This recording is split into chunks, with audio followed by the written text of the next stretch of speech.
The existence of the so-called preliminary contract between Edward IV and Eleanor Butler, née Talbot, is one of the key moments in the history of the English monarchy. It was the justification Richard III used to declare his nephews and nieces illegitimate. In this way, he was able to usurp Edward V and claim the crown for himself. Whatever happened to the princes in the Tower, the question of whether Richard rightly sat on the throne depends on the existence of the preliminary contract. Today, I don't want to discuss whether it existed. We'll get to that later this year. Instead, I would like to demonstrate how easily source information can be interpreted in different ways. This video serves as a warning. We must be very cautious with the conclusions we draw. Welcome back to Lemmy History. I've been thinking about this topic for so long. The preliminary contract offers a prime example of how our own perspectives can shape our understanding of history. With the exact same information, I can present a version of events that is strongly hostile to Richard III, or one that is quite sympathetic to him. This video operates under the basic assumption that the preliminary contract did exist. This is not to say that I actually believe in its existence. Rather, this assumption is necessary for the purpose of my experiment. That the preliminary contract was real and not merely a rumor meant to damage Edward IV. The preliminary contract refers to a marriage vow that Edward IV is said to have given to Eleanor Butler before his marriage to Elizabeth Woodville. The only official document that mentions the preliminary contract is the Titulus Regius, a law from the spring of 1484. This law served to justify Richard III's seizure of the crown. In it, the preliminary contract is described as follows: "And likewise, that at the time of the treaty of the said alleged marriage, and both before and long after, the said King Edward was already married and engaged to a certain lady, Eleanor Butler, daughter of the old Earl of Shrewsbury, with whom the same King Edward had entered into a marriage contract long before he entered into the said alleged marriage with Elizabeth Grey in the manner previously described." From this, we learn that the preliminary contract was concluded before the marriage to Elizabeth Woodville, that is, before May 1st, 1464. Although it's not mentioned in the document, it follows naturally that Eleanor's first husband, Thomas Butler, must have already died by then. We do not know the exact date of his death. Most sources mention the year 1461, although some suggest the late year 1460. So we can reasonably assume that Edward was already king at the time, but this is not completely certain. His name is known to us from the will of his father Ralph, who referred to Eleanor as the widow of his son Thomas. According to official tradition, Richard only learned of the preliminary contract in June 1483. The 8th and 9th of June are typically cited, but there is no certainty about this. We know from Philippe de Comines that the Bishop of Bath and Wells was the one who informed him. This was Robert Stillington, who had long served Edward IV as Chancellor. However, the two men had since become estranged. In 1478, Edward imprisoned Stillington in the Tower for a short time. The exact reasons for this are unclear. A few weeks later, the king released his former Chancellor, stating that Stillington had done nothing to offend him. It is generally assumed that the bishop disapproved of the execution of Edward's brother George, which had taken place shortly before. However, some speculation suggests it could also have had something to do with the preliminary contract. Stillington allegedly knew about the preliminary contract because he had officiated the secret ceremony between the king and Eleanor Butler. He is said to have repeated this accusation to a meeting of the estates. These were the members of Parliament who were to convene in Westminster under Edward V.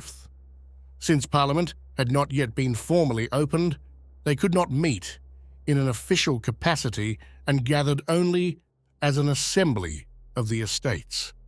No official records of Stillington's statement have survived. Everything we know comes second-hand, or even third-hand. As a result, we do not know the exact date of the statement. Richard used Stillington's testimony to declare his brother's marriage to Elizabeth Woodville illegitimate. The same reasoning applied mutatis mutandis to the children from the union, who were thereby disqualified from inheriting. Richard thus claimed to be the rightful king. However, he had no legal right to make this declaration himself. Such a matter should have been handled by a church court. In fact, the case was never submitted to any such ecclesiastical authority. Stillington later supported Lambert Simnel's rebellion and was imprisoned for the rest of his life. He died in 1491. There has been frequent speculation that his imprisonment was actually linked to his knowledge of the preliminary contract. The new king, Henry VII, had married Edward's eldest daughter, Elizabeth of York, who was now the heiress to the family estate. This marriage significantly strengthened Henry's claim to the throne, at least informally. We do not know exactly what is true. However, participating in a rebellion with the aim of overthrowing the king is unquestionably sufficient grounds for imprisonment. This leads us to the question of whether Richard truly learned of the preliminary contract only in June 1483. He had known Stillington for much longer. The two men had worked together in Edward's government, a fact confirmed by a letter from 1471. I would like to point out another connection. As early as January 8, 1463, Ralph Butler received permission to marry Alice, the widow of William Lovell. Alice's first husband was the uncle of Francis Lovell, the closest friend of Richard III. Thus, the father of Eleanor's first husband, himself a loyal supporter of the House of Lancaster, had a direct line of communication to Richard's circle, even though Richard was only 10 years old at the time. After Edward's marriage to Elizabeth Woodville, Butler received a royal pardon dated May 14, 1465. 12 days later, Elizabeth Woodville was crowned queen. While it cannot be definitively proven, the timing suggests that the pardon may have been an attempt to buy Ralph Butler's silence. This could explain why Eleanor Butler never spoke publicly about the contract, even though she lived until 1468. Knowledge of the preliminary contract may have been intended to benefit her own family and that of her first husband by establishing a favorable relationship with the House of York. The Talbots, after all, were originally closely aligned with the Lancastrians. Stillington, for his part, advanced rapidly after the coronation. He was awarded the next vacant diocese and ultimately appointed Chancellor. If we assume that Richard learned of the preliminary contract early on through the Lovell connection, a fascinating speculation arises. Did he possibly blackmail his brother? Richard's meteoric rise after 1471 is striking. He became the most powerful man in the north of the realm, acting with ruthless efficiency, but always with Edward's support. Despite never having led a major campaign on his own, he was made Commander-in-Chief for the Scottish campaign and later appointed Lord Protector. According to this interpretation, Richard delayed revealing the preliminary contract until he had firm control over both of his brother's sons. He also needed custody of his nephew Richard, who was then still in sanctuary at Westminster Abbey. Without him, the boy could always pose a threat to Richard's claim. In this scenario, Stillington would have served merely as a puppet, since Richard could not openly admit that he had known about the preliminary contract all along. But this theory only holds if we view Richard as a villainous figure. If we look at the matter from a different perspective, Richard may also have been his brother's protector.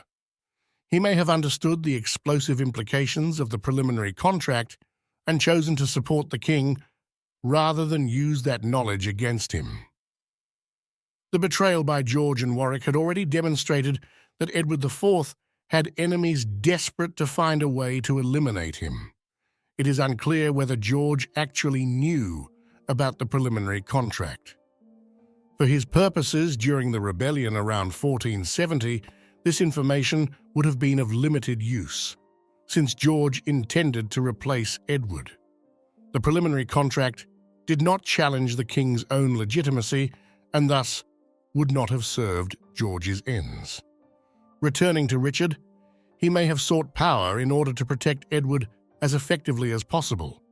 It became necessary then for the king to place him in command of the army during the campaign against Scotland.